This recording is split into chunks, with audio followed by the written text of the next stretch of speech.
Now, okay. Chapter 2, The New Job. Yes, Oh boy. Mr. Bramer, I'm head of operations out here at NASA. I was wondering if you were still active in the field of astronomy? Yes, David answered. This is about the meteor, isn't it? Yes, Bud replied. I hear you're the best at what you do. David smiled and said, well, I don't know about being the best, but I do teach astronomy in high school, and I have been into astrology for about 20 years. He's been inside astrology for years. Well, I was about to say that. Like, why would... Yeah. Why would you, like, tell somebody who, like, you know, at a fucking science place, like, I love astrology. They'll be like, are you, like, a fucking witch or something? What are you doing? And they'll be like, so, then Bud said, yes, I know, Mr. Bramer. Well, I'm just going to come right out with it. Our head astronomer, Herbert Lawson, and his assistant were in an automobile accident yesterday. They're both in pretty bad shape. They will be all right, but that gave us some empty positions we have to fill immediately. Because of our meteor that's coming right at us, the last calculation shows, and there's something else. Then David said, wait, I have a job. Yes, I know, Bud replied. We are willing to go the extra mile here. We will pay top dollar on this one, and we have a substitute to take your place at school. All this is coming straight from the NASA top. hired a substitute? Mm-hmm. Yeah, NASA hired a substitute for the school. Mr. Bramer, we need you real bad. We will also help you out with any other problem you might have. David answered, well, I don't know. I guess it all depends on one thing. Then Bud said, what's that? What was that something else you were talking about a minute ago when you were talking about the meteor? You said there was something else. I can't tell you until you take the job, Bud replied. Then David said, can I have a little time to think about it first? Bud answered, yes, you have until 5 o'clock today. David said, wow, that's not much time. Yes, I know, Bud said. We can't help it, the meteor isn't giving us much choice. Please, all I ask is for you to think about it and give me a call later today. Okay, sir, I'll do that, David answered. I'll give you a call either way, Mr. Walker, and then David said, have a good day, sir. Then David hung up and went back to class. When he arrived back to class, he noticed that half of his class was absent, and the other half was playing around. All right, everyone sit down, David said. Let's get class going. Billy spoke up and said, does this mean we don't have to come to school because of the meteor? No, you should come to class unless someone says not to, David said. Then Kathy said, no one else is. Fucking Kathy, what do you're all entitled. Then he got out a ruler and started beating the kids. I wish. I know, but we should still come unless they say otherwise, David replied. Now everyone open up their astronomy books to page 286 to the constellation of Scorpio. This is what we are going to study for a couple of days. We will have a test on this Friday. I will also hook this telescope up to our new 80-inch chalkboard computer monitor. This ought to be pretty... Like, we call it a smart board, I think. 80-inch chalkboard computer monitor. Mm-hmm. This ought to be a pretty cool once we set it up. Then everyone started studying, and David started putting it all together. After about 30 minutes, he had it all hooked up and was starting to turn everything on. Suddenly, the monitor came on. David started adjusting the telescope to the constellation Scorpio, and finally it came in so good it seemed like it was night. The whole class, and it says like hole, like a hole, not like the whole thing, like a hole you would dig. Really? Yeah, the whole class made... Wait, what? If they're inside a classroom, where the hell is this telescope set up?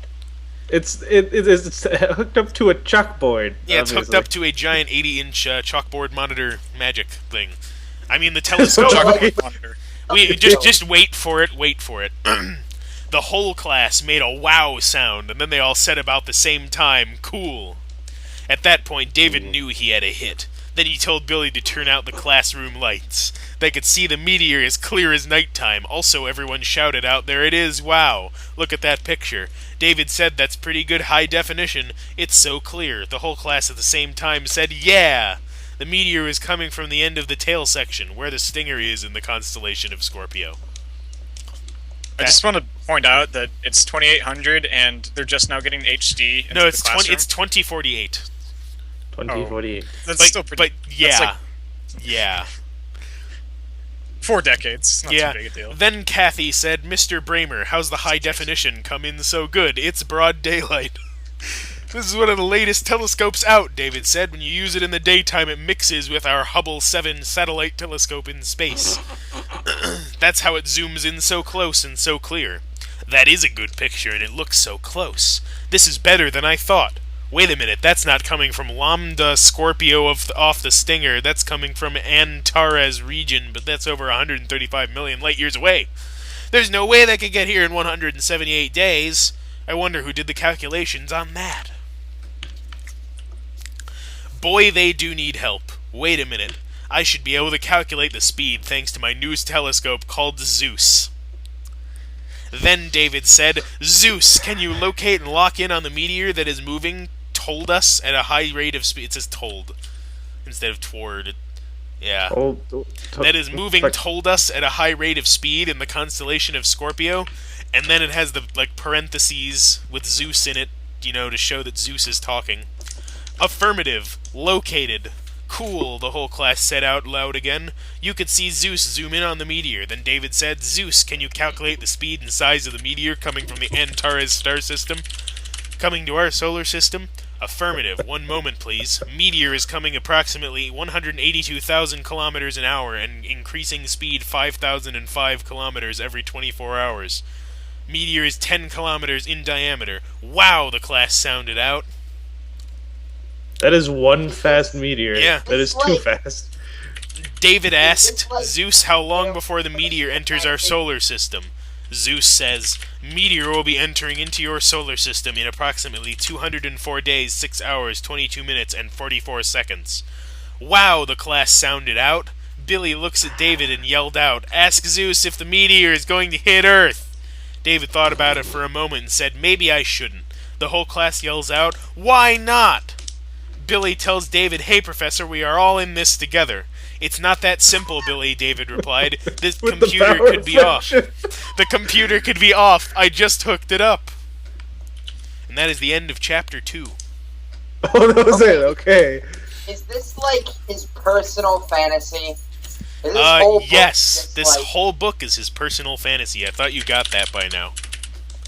Like, I just imagine he really wants to be a teacher, and he wants to be, like, the coolest teacher. Jules, get off of the bed. There's a knife on it. Stop. Jesus Christ. He wants to be a really cool teacher with, like, students that love him, and we're in this together, man. Billy Berenson and Kathy We can Rigby defeat and that meteor with the power of friendship, teach. Dude, that's what I was yelling during our flag football game today. Power of friendship. Yeah, every time we threw a ball or made a play, I would just shout, Power of friendship! That's good. Alright, Chapter 3, The Unknown. I'll take a drink here real quick, because this is just wearing me out. Yeah, I'd be drinking too, are you? What? What'd you say? I'd be drinking too if I were reading this book. Yeah, I don't have any alcohol here, so unfortunately. Chapter 3, The Unknown. There's a lot of things that could be wrong, and everyone would leave here and go start a panic all over the place. Billy said, we won't tell anyone. Also, you'll notice that there's, this could just be one big, essay, because the chapters just start off where the last chapter left off, every time. Like, nothing happened in between, so they shouldn't even be separated. But anyway. I don't think I can take that chance, David replied. Then Billy said, How about if we all pledge not to say anything? David smiled and thought for a moment and said, This is serious, people. A lot of people can die in a panic. We will really give our word, Billy said. Won't we, class? Yeah, the class sounded out. David laughed and said, Okay, listen very carefully, class. If you hereby pledge to this class and to God that you will not tell anyone what we find out in this class about the meteor, I will ask Zeus that question. Everyone has to say I do, though. Everybody in the class sounded out, I do. I hope I'm not making a big mistake. There's a question mark there, and I still... Yeah. Okay, Zeus, will this meteor collide with any planet in our solar system?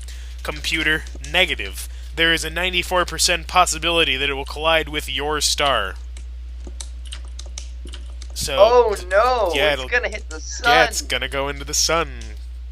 Oh, shit.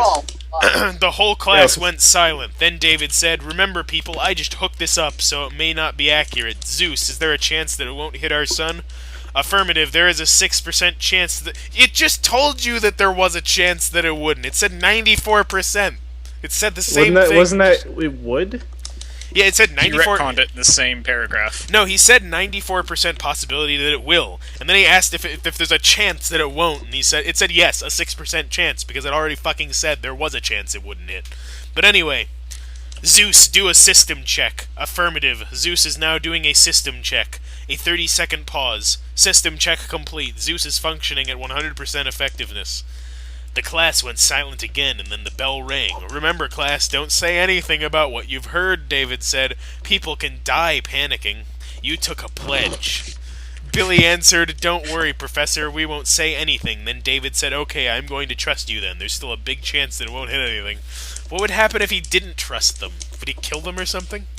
I guess it's just like we're not gonna tell anyone except people on Facebook and stuff. Yeah, it's just, we know, Doc. Billy answered. There's a 6% chance. We'll see you later, Professor. David grinned and said, "Smarty pants. Okay, goodbye." Okay, goodbye. Smarty pants. Okay, goodbye. Then Billy laughed and walked out with Kathy, and finally all the students cleared out of the room, all of which had a doom look on their face. I still, every time, there's so much stuff in this book that you just don't understand still. What the fuck is a doom look? It's like, no, I don't even, I'm not gonna try. It's what it is. All of which had a doom look on their face. David thought about it for a minute and decided to make the call. Hello, Mr. Walker. This is David Bramer. Bud answered. Yes, how's it going? Well, Mr. Bramer, what's it going to be? I believe I'm going to take the job, David said. That's great, Bud replied. Then David said, by the way, sir, what were you talking about earlier? I'll tell you when you get here, Bud said. Okay, David answered, I'll go ahead and make arrangements here for a substitute, and I'll come on down. I will notify the gate that you are coming, Bud replied. Very good, sir, David said. I will see you in a little while. Then Bud said, all right, please drive careful. I will see you in a little while. David went ahead and made arrangements at the office for a substitute and then headed out to NASA. When David finally arrived at NASA, he had forgotten how big NASA has gotten in the past few years. David then found Bud Walker's office and went in. As David was walking in, Bud was walking out and almost bumped into each other. Hey, there he is, Bud said. Then David said, I finally made it. Good, Bud replied. Why don't you join me and I will take you on a tour to operations real quick. Okay, David said. Boy, NASA is really getting pretty big, isn't it? Bud answered, yes, every since we started building these base stations, NASA has really gotten huge. David asked, Bud, what were you talking about on the phone that you couldn't tell me about? Are you ready for this? Bud asked. Yes, I am, David said. Then Bud said, here goes. We are still checking, but it looks like our meteor has changed direction, not once, but 2 times in the past 2 weeks. David asked, what are you saying? You mean you're saying it's a spacecraft? No, sir. Where would he even get that conclusion? I mean, it changed direction, but they're just like, oh my god. Then it must, it wasn't, all these other things that it could be. It must be a spacecraft. Anyway. No, sir, Bud said. I'm only telling you what I know. There's something else. David said, what? Bud, What? Bud answered. The meteor was going 64,000 miles an hour, and then all of our instruments indicated it increased its speed to double in less than 10 minutes. It's also 10 kilometers in diameter, David said. That's incredible. Bud replied, yeah, I know, I said the same thing. Then David said, so what's everyone speculating? Well, it goes from one thing to another, Bud said. One person says maybe the reason the meteor changed direction was from bumping into some kind of an object in space that we can't see. However, that does not explain the increase in speed. In addition, the other side of the coin is that it is some kind of an alien spaceship. However, what we do know is that it is 10 kilometers in size. It is 10 kilometers in size, and now on the present course it is going to hit our sun. Then David said, I tell you, though, if someone were going to visit us, they would probably set a course for the star in that system. I never thought of that, said Bud. If they are aliens, I wonder what they want with us. David told Bud, our planet must look pretty good from 135 million light-years away. Then Bud said, man, I tell ya, this meteor... Then Bud said, man, I tell ya, this meteor sure does look eerie on the telescope. David said, yes, I know, I have a Zeus telescope system hooked up in my classroom, and it practically terrified my class. I would say it scared the shit out of your class, David. Anyway, It said the same thing yours said. Oh no, I do not see how we are going to stop a panic if everyone is watching on his or her new telescope. But is this just a normal thing that everybody has this telescope now that fucking talks to them? Is this the world they live in? It's an omniscient telescope. Swearing. How often do they swear in this book? Like, never. It's happened twice so far, from what I can remember. I don't remember any times. Well, does hell count? Because they said that. I don't count hell. You don't count hell? Yeah. Nobody really cares about that anymore. This isn't a Christian stream. I suppose so. Well, I don't know. It's just something that I always thought was, just because, like, you know. Well, my mother believes in Christianity and shit, and she would be all, eh. She believes in Christianity? I don't know. She believes in God and Jesus. Like the religion? She was all, yeah, like the religion. You know, fucking all that shit. The crosses. I worship Christianity. No, the fruit flavored snack. You're fucking crazy. All right, just leave her alone. Then David said, "Yeah, I know what you're saying." "Well, here we are," Bud said. "I would like to introduce you to your new assistant, Mr. Kim Moon." "How do you do, Mr. Moon?" David asked. "Pretty good," Kim replied. "I'm a little tired, but I'll be all right." "How are you?" Mr. Moon Bud said. What? Mr. Moon Bud said, "I am putting David Bramer in charge of all operations on the Meteor. If you have anything new on the Meteor, tell this man right here." End of chapter 3. We'll take a break there.